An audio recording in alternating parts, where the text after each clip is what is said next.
what are you doing? Well, I've been trying to make Chris less of a fat dummy, and nothing seems to be working. So now we're high-stepping around in giant hats. Tip of the giant hat, sir.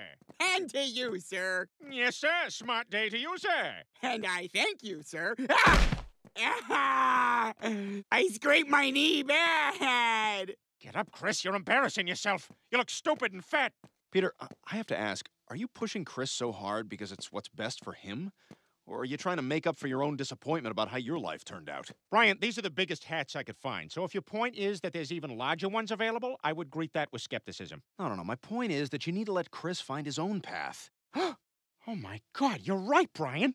He needs to be pointed to a very specific path and then forced to go down it. No, that's the opposite of what I just said. Chris, your best chance for success is to be cultured and worldly, like our dog. So starting right now, you gotta follow Brian around and do everything he does. What? Come on, Brian, you gotta show Chris how to turn out better than me. I mean, you went to Brown, you're a published author. You can hear it first when Joe falls out of the tub. That's starting to happen more often. But I guess you're right. Maybe I am the guy to make a diamond out of this lump of coal. But only if it's what Chris wants. I don't care. All right, I'll do it. Just follow my lead, Chris. Because I think you could be something great. Who knows, maybe you'll even become one of those mission control leaders who gets all thoughtful while everybody's celebrating. Apollo 13, this is mission control. Do you copy? Apollo 13, this is mission control. Do you copy? Do you copy, Apollo 13? Mission control, this is Apollo 13. We're all okay. Good to be home.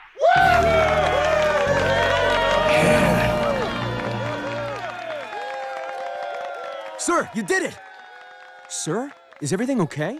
Yeah, I bought a Nook e-reader a couple of years ago, and I'm still pissed about it. Nook. Sorry, everybody.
Hey, chew that way.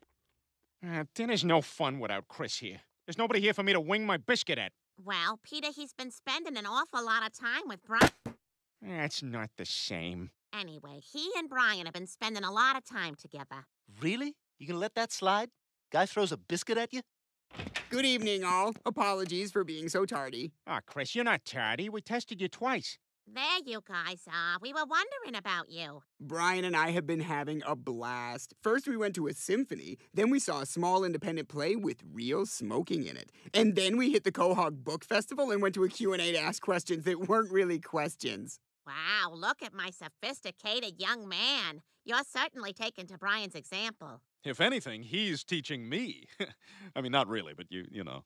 Ah, see, I knew Brian could put Chris on the path to success. Hey, Chris, let's celebrate. There's a new baby panda at the zoo. How about you and me go chuck tater tots at it? Chuck him at Lois. She'll just sit there and take it. Oh, Dad, that would have been fine for the old me, but Brian and I have to be going. Oh, okay. Yeah, we're off to see an old movie on a temporary screen in a muddy, freezing park. That sounds awful. It is awful, but at least parking will be impossible. Bye! Jeez, I feel like I just lost my son. I got a skin tag in my crack and it stings when I don't wipe right. This has been a bad dinner.